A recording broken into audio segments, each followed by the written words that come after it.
Hello learners, welcome to my channel enlighten knowledge. आज हम study करने जा रहे हैं इक्विलिब्रियम में आपका जनरल एंड पार्शियल इक्विलिब्रियम के बारे में। तो वीडियो शुरू करने से पहले आपको बता देती हूँ, आप मेरा टेलीग्राम चैनल ज्वाइन कर सकते हैं। वहाँ पर हर एक वीडियो की आपको पीडीएफ फाइल मिल जाएगी। साथ ही में फेसबुक पेज को भी लाइक कर दीजिएगा, लिंक आपको डिस्क्रिप्शन बॉक्स में मिल जाएगा। तो सबसे पहले बात कर लेते हैं जनरल इक्विलिब्रियम की। प्रीवियस वीडियो में हमने डिस्कस किया था कि इक्विलिब्रियम आपके दो तरीके के होते हैं, एक होता है पार्शियल और एक होता है आपका जनरल इक्विलिब्रियम। तो उसमें हमने ज़्यादातर जो कवर किया था वो था आपका जनरल इक्विलिब्रियम के बारे में, कि उसमें क्या क्या प्रॉब्लम्स आती हैं, क्या क्या कंडीशंस होती हैं, उसको स्टडी किया था। तो जो जनरल इक्विलिब्रियम है वो पहले आपको पता होना चाहिए दिया किसने था, जनरल इक्विलिब्रियम कहते किसको हैं। तो ये ज़्यादातर सारा थ्योरेटिकल है और लास्ट में जो आपके कर्व्स हैं उसको डिस्कस किया जाएगा। जनरल इक्विलिब्रियम थ्योरी, या जिसको हम लोग क्या कहते हैं, वॉल्रेसियन जनरल इक्विलिब्रियम। अब ये जनरल इक्विलिब्रियम का मतलब होता क्या है, जब हम पूरी इकोनॉमी को लेके चलते हैं, हर इंडिविजुअल कलेक्शन होती है ये, जैसे हम लोग कहते हैं ना, फर्म्स की कलेक्शन कर लो इंडस्ट्री बन जाती है, इंडस्ट्रीज़ की कलेक्शन करो, उसके डाटा कलेक्ट करके जो हमने फैक्ट्स निकाले, जो फिगर आउट किया है, वो हमारा होता है मैक्रो इकोनॉमिक्स का level.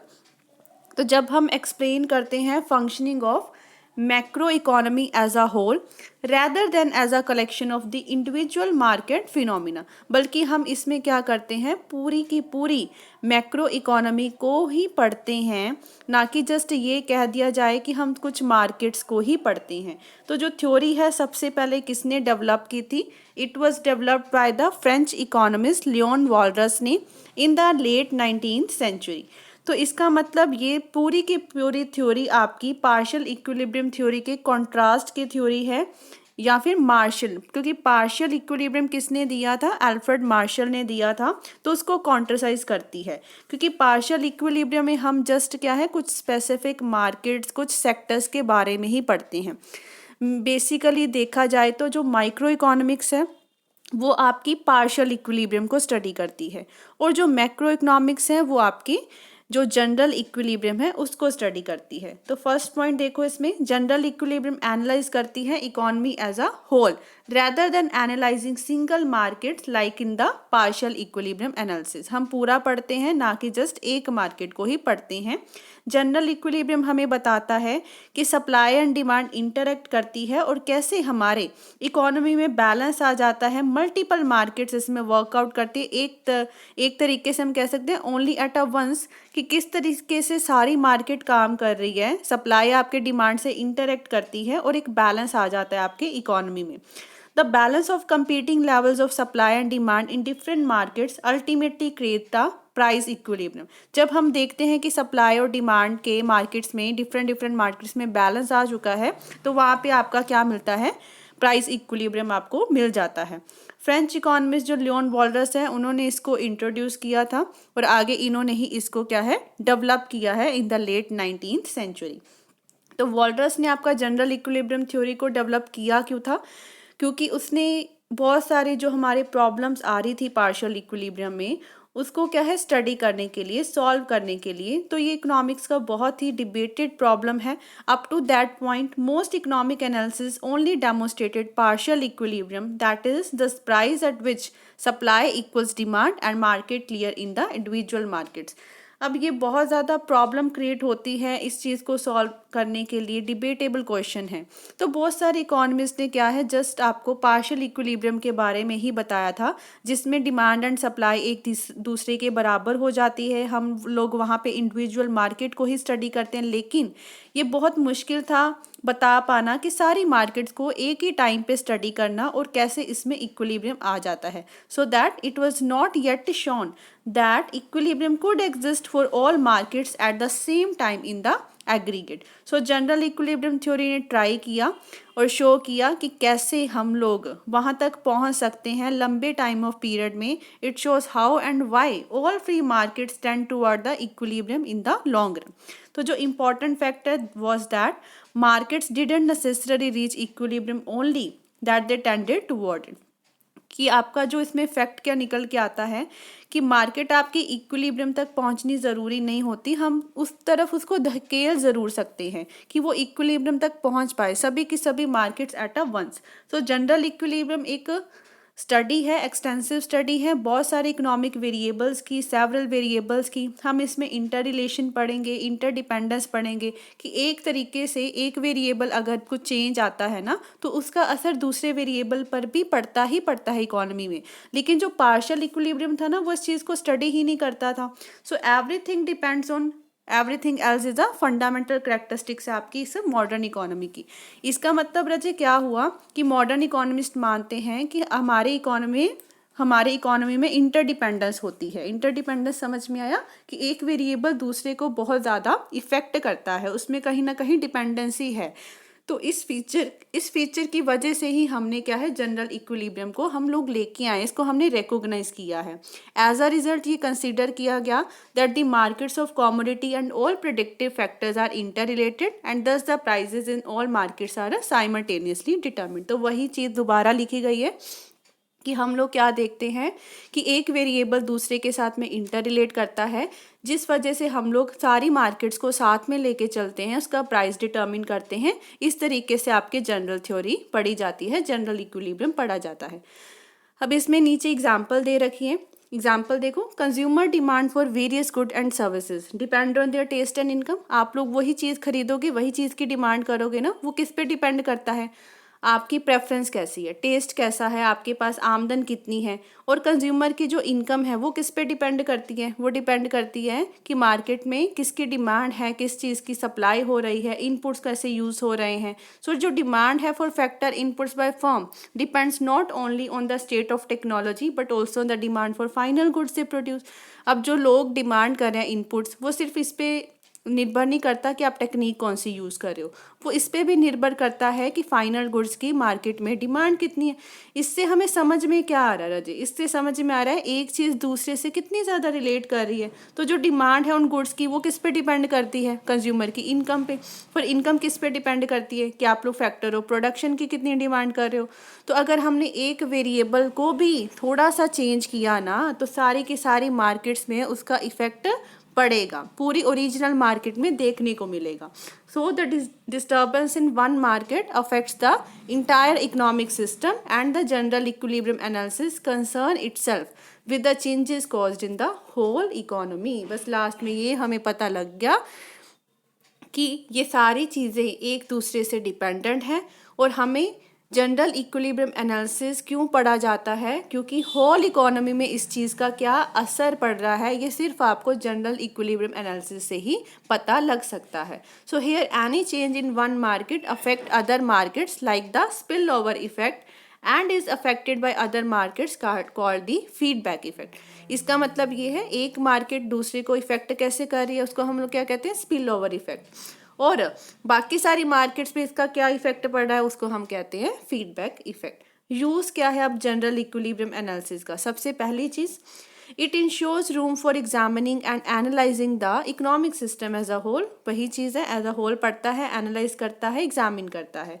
Second is it provides a logical and systematic approach to studying higher order effect, ripples effect, repercussion effect।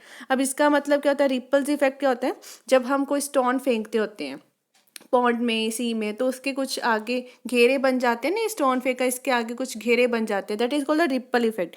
इसका मतलब है एक सिंगल एक्शन आपके बाकी सारे फंक्शंस को भी इफेक्ट करता है। रिपरक्यूजन इफेक्ट ज़्यादातर देखा जाता है फॉरेन ट्रेड में, जैसे कि एक कंट्री कुछ एक्सपोर्ट करती है, इंपोर्ट करती है, उसका असर क्या है नेशनल इनकम पे पड़ता है, बाकी सारी कंट्रीज़ पे भी। और बाकी सारी कंट्रीज़ के अगर नेशनल इनकम पे इफेक्ट पड़ा, इन टर्न क्या है आपकी जो कंट्री की फॉरेन ट्रेड है या नेशनल इनकम है उस पर फिर से उसका इफेक्ट पड़ेगा, मतलब घूम फिर के आप पे उस चीज़ का इफेक्ट देखने को मिलेगा। नेक्स्ट अब हम बात करते हैं पार्शियल इक्विलिब्रियम की। अब हमें क्या चीज़ कंक्लूजन क्या निकला है जनरल इक्विलिब्रियम का, कि हम लोग इसमें साइमल्टेनियसली सभी मार्केट्स को स्टडी करेंगे, क्योंकि एक मार्केट दूसरे पे डिपेंड करती है। इसी वजह से जनरल इक्विलिब्रियम पढ़ना ज़रूरी हो जाता है। अब बच्चे, पार्शियल इक्विलिब्रियम को ज़्यादा इंपॉर्टेंस क्यों दी जाती है जनरल से, ये भी हमें डिस्कस करने की ज़रूरत है। तो पहले देखते हैं कि partial approach is based on the analysis of a particular sector और a part for the instance equilibrium in the fruit market और अ पर्टिकुलर इनपुट मार्केट। और इसका मतलब हम लोग इकोनॉमी को पढ़ते हैं नॉट एज अ होल, हम लोग इकोनॉमी को पढ़ते हैं इन एन आइसोलेशन। जब हम जस्ट एक सेक्टर की बात कर रहे हैं, एक इनपुट मार्केट की बात कर रहे हैं, तो हम मतलब कुछ लेवल पढ़ रहे हैं अपनी इकोनॉमी का, सारा नहीं पढ़ रहे। उसी को क्या कहते हैं, पार्शियल इक्विलिब्रियम। पार्शियल का मतलब ही ये होता है ना कि आधा, तो इसको हम लोग कहते हैं इकोनॉमी इन द आइसोलेशन। तो जो कंसेप्ट है पार्शियल इक्विलिब्रियम का, दिया किसने था, अल्फ्रेड मार्शल ने दिया था, ये चीज़ याद रखनी है। तो जब हम किसी इंडिविजुअल कैसे वो डिसीजन लेता है, कैसे इंडिविजुअल मार्केट्स में कमोडिटी वर्कआउट करती है, इनपुट्स क्या क्या यूज़ किए जाते हैं, तो हम उसमें स्टडी करते हैं पार्शियल इक्विलिब्रियम एनालिसिस को। So it can be said that the partial equilibrium approach deals with each market independently without considering the effect of change in other markets। आ गया ना डिफरेंस। उसमें हम देखते थे एक मार्केट दूसरे को पूरी तरीके से इफेक्ट करती है, पार्शियल में क्या देखा, एक मार्केट दूसरे से बिल्कुल आज़ाद है। अगर एक मार्केट में कुछ चेंजेस आ रहे हैं, दूसरी मार्केट को कांस्टेंट रखेंगे कि उसमें कोई चेंजेस नहीं आएंगे, तो इसका मतलब एक चीज़ दूसरे को इफेक्ट इसमें नहीं करेगी। एडवांटेज क्या है पार्शियल इक्विलिब्रियम की, कि it provides room for the analysis. इसका मतलब ये हम एक मार्केट को डिस्कस करें, पूरा फोकस हमारा किस पे है, उस एक मार्केट पे है, हम लोग पूरा फोकस करेंगे उसी चीज़ को, और बाकी क्या हो रहा है इकोनॉमी में उसको चीज़ को क्या करेंगे, अवॉइड करेंगे, ऐसी पजलमेंट को अवॉइड करेंगे, क्योंकि हर चीज़ को साथ में लेके चल पाना बड़ा मुश्किल होता है। इसी वजह से हम लोग पार्शियल इक्विलिब्रियम को ज़्यादा इंपॉर्टेंस देते हैं। So partial equilibrium analysis does not observe how the various individual parts fit together to form an integrated economic system. This task is not here and is left to the duty of general equilibrium analysis. इसका मतलब partial equilibrium नहीं observe करेगा कि बाकी सब economy को साथ में लेके चलें, उसको इंटीग्रेट करें। वो काम किसका है, वो काम है आपका जनरल इक्विलिब्रियम एनालिसिस का। तो पार्शियल इक्विलिब्रियम आपकी स्टडी करती है माइक्रो इकोनॉमिक एनालिसिस को, क्योंकि माइक्रो इकोनॉमिक्स में हम क्या पढ़ते हैं, एक पर्टिकुलर कमोडिटी, एक पर्टिकुलर मार्केट को स्टडी करते हैं, या फिर एक पर्टिकुलर फैक्टर इनपुट को स्टडी करते हैं। So the price of a commodity determine कब होता है, जहाँ पे डिमांड किसके बराबर हो जाती है, सप्लाई के बराबर हो जाती है। इसमें एग्जाम्पल देखो, वेज रेट कैसे डिटरमिन करते हो बच्चे, जब डिमांड फॉर लेबर किसके बराबर हो जाए, supply of labour. Interest rates कैसे डिटरमिन होता है, demand for savings is equal to its supply. बाकी सारी मार्केट्स में भी in all this market equilibrium attain करते हैं उस पॉइंट पे जहाँ पे डिमांड सप्लाई के इक्वल हो जाए, और बाकी ये ऐसी पोजीशन है जिसको हम लोग डिस्टर्ब नहीं करना चाहते, और इसी एनालिसिस को क्या कहते हैं, पार्शियल इक्विलिब्रियम एनालिसिस। ये फोकस किस पे करता है ज़्यादा, इसका फोकस क्या होता है, determination of equilibrium prices quantities का in a market ignoring the effect of the other markets. बाकी सारी मार्केट्स को इग्नोर कर दो।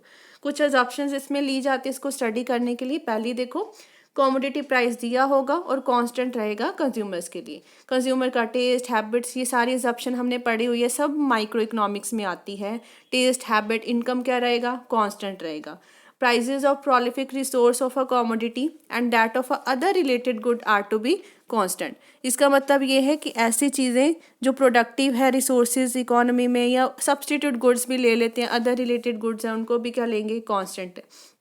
Industry is easily availed with factors of production at a known, industry को अपने फैक्टर्स ऑफ प्रोडक्शन ईजिली मिल जाएंगे, और कांस्टेंट प्राइस चलेंगे for the methods of production in use, जो भी आप मेथड्स ऑफ प्रोडक्शन यूज करवा रहे हो। Prices of product that the factor of production helps in producing and price and quantity of other factor, ये सारा कुछ आपको पता होगा, कांस्टेंट होगा। ये सारे किसकी चीज़ें हैं, परफेक्ट कॉम्पिटिशन की चीज़ें हैं।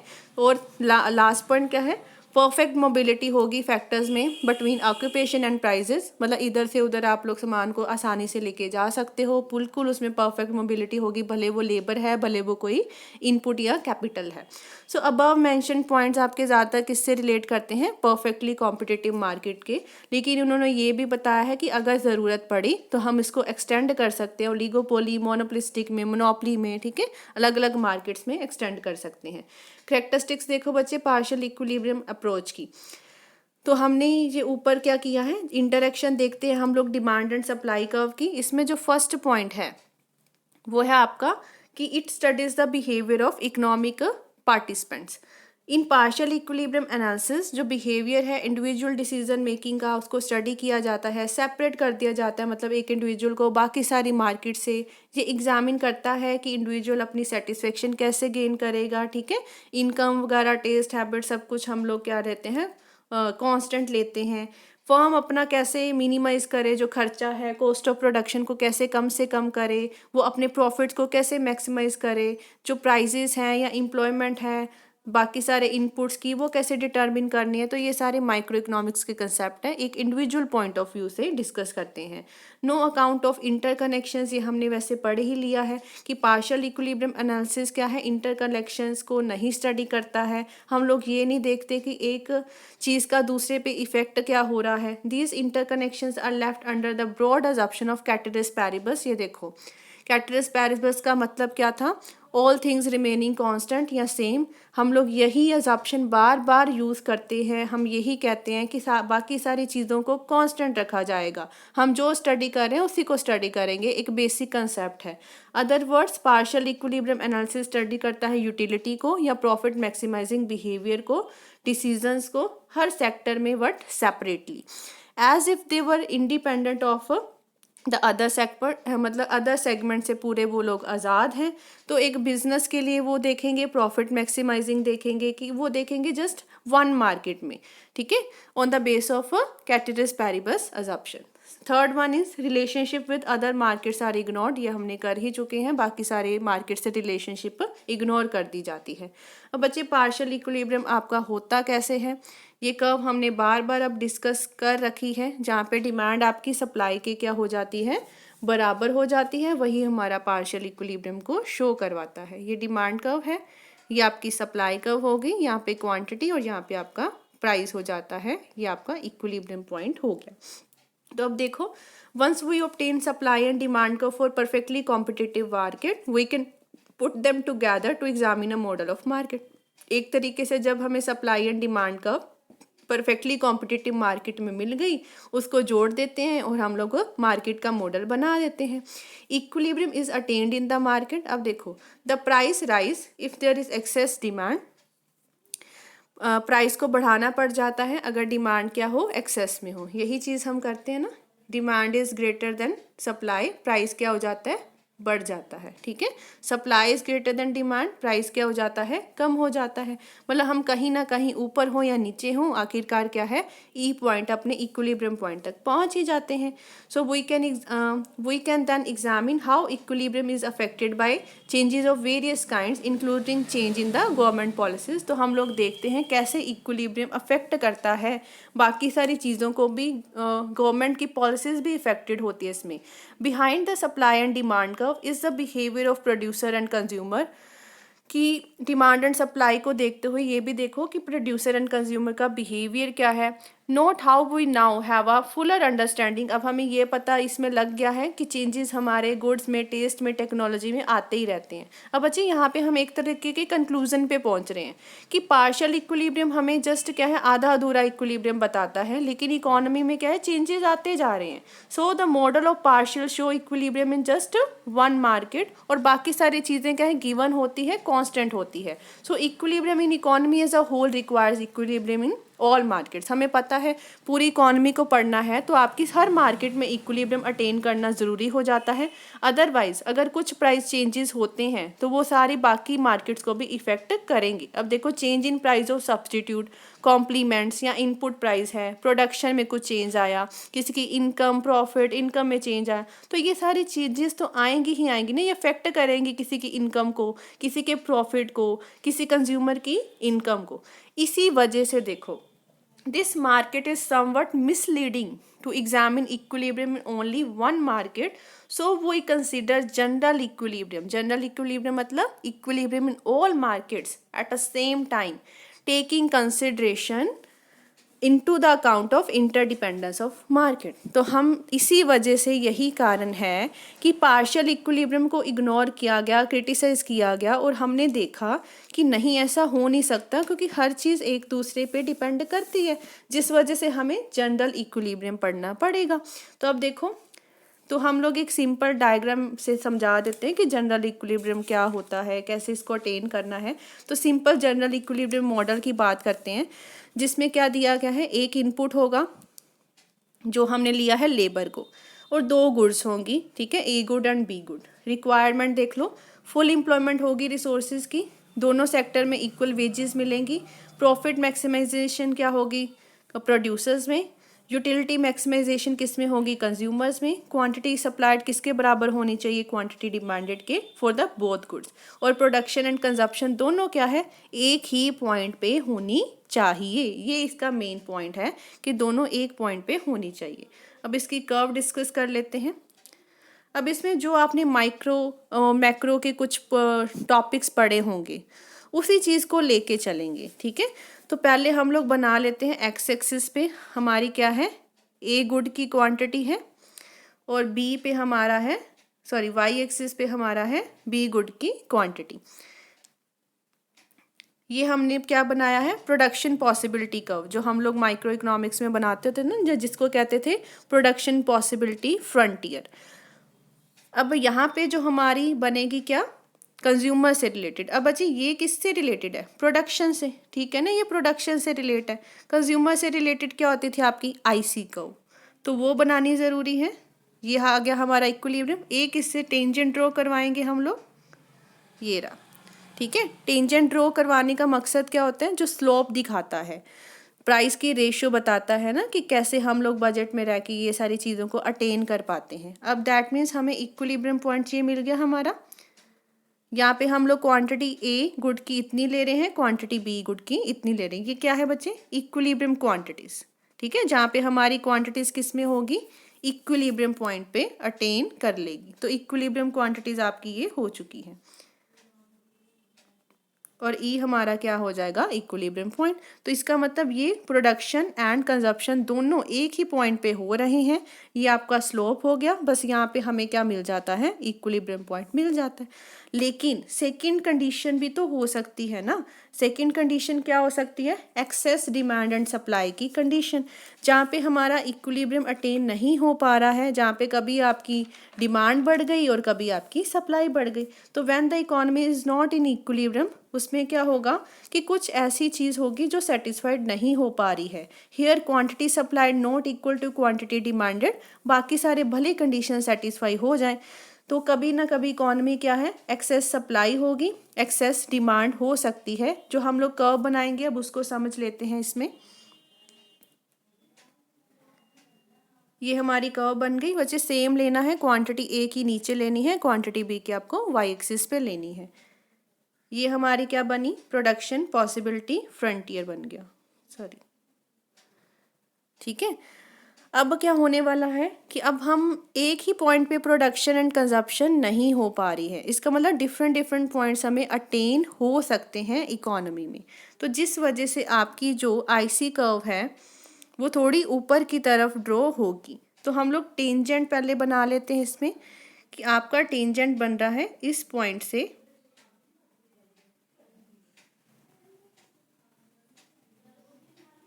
और यहाँ से निकल जाएगा, एक, ठीक है, ऐसा आपका टेंजेंट ड्रॉ होगा।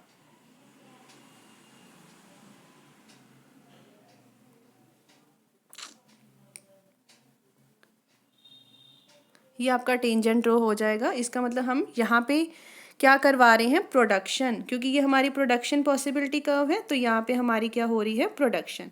लेकिन कंजप्शन रजे कहाँ पे हो रही है, इस पॉइंट पे। तो इसी वजह से हमें क्या बनाना है, एक आईसी को ड्रॉ करवाना है जो हमें कंजप्शन के बारे में बताएगी। तो ये हमारी आईसी ड्रॉ हो गई, इसका मतलब कंजप्शन कहाँ हो रही है, इस पॉइंट पे कंजप्शन हो रही है। तो जब हम देखते हैं कि एक तो हमें ये वाला पॉइंट मिल गया, यहाँ पे क्या है आपकी जो गुड बी है, और एक हमें कौन सा पॉइंट मिल गया, ये वाला पॉइंट मिल गया, ठीक है। यहाँ पे आपकी नीचे क्या है, गुड ए है। तो बच्चे जो ये वाला पार्ट हमें दिखाई दे रहा है और ये वाला पार्ट दिखाई दे रहा है, ये एक्सेस का पार्ट होता है। इसका मतलब कि हमने क्या करवाया है, प्रोडक्शन। प्रोडक्शन जो है वो गुड बी की कितनी हो रही है, इतनी हो रही है, ठीक है।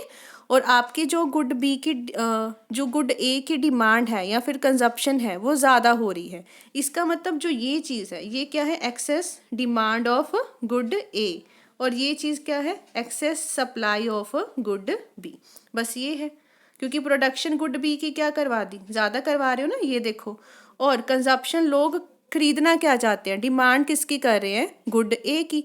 तो ये हमें बताएगा कि एक्सेस सप्लाई हो रही है गुड बी की, एक्सेस डिमांड हो रही है गुड ए की। बस यहाँ तक ही ध्यान रखना है। अब प्राइस जो आपका ए का है वो बढ़ जाएगा और बी का प्राइस क्या हो जाएगा, कम हो जाएगा, क्योंकि सप्लाई क्या है, बी की ज़्यादा है और डिमांड क्या है, ए की ज़्यादा है। तो ए का प्राइस बढ़ जाएगा, बी का प्राइस कम हो जाएगा। और इसी तरीके से हमारी जो प्रोडक्शन लाइन, इसमें देखो स्टीपर बनी है ना, जो आपकी लाइन ड्रॉ हुई है, स्लॉप ड्रॉ हुआ है, वो स्टीपर ड्रॉ हुआ है। तो प्रोडक्शन बी का कम करना पड़ेगा, ए का बढ़ाना पड़ेगा, और जो कंजप्शन है वो बी का ज़्यादा करना पड़ेगा, ए का कम करना पड़ेगा। तो ये सारा कुछ बच्चे यहाँ पे थ्योरेटिकल पॉइंट आपके लिखे हुए हैं। बस प्राइस अपने आप ही एडजस्ट हो जाएगा, तब तक एडजस्टमेंट करोगे आप लोग प्राइस की जब तक आप इक्विलिब्रियम पॉइंट तक नहीं पहुँच पाते हो। तो ये डायग्राम थोड़े से आप लोग देख लीजिएगा। एक्चुअली मैं स्क्रीन रिकॉर्डर का यूज़ कर रही हूँ, तो डायग्राम इसमें थोड़ा सा बनाना मुश्किल हो जाता है। आप जब खुद से ड्रॉ करोगे, अपना पेन से ड्रॉ करोगे कॉपी पे, तो बिल्कुल डायग्राम आपकी सही तरीके से बनेगी। पीडीएफ में आपको मैं सारा कुछ दे दूँगी, आपको प्रोवाइड कर दूँगी, उस तरीके से आप बनाने की कोशिश कीजिएगा। तो आई होप आपको क्लियर हो गया होगा, वीडियो हेल्पफुल लगी हो, चैनल को ज़रूर सब्सक्राइब कीजिए। और ये जो आपका दिया गया बच्चे डिफरेंस, ये आप एक बार खुद से पढ़ लीजिएगा, ना समझ आए तो आप मेरे से पूछ सकते हैं, क्योंकि सेम वही पॉइंट्स हैं, बिल्कुल सेम जो हम लोग पार्शियल और जनरल इक्विलिब्रियम में पढ़ के आए हैं। तो चैनल को सब्सक्राइब कर लीजिएगा और प्रेस द बेल आइकन, ताकि हर वीडियो की नोटिफिकेशन आपको टाइम टू टाइम मिलती रहे। Thank you.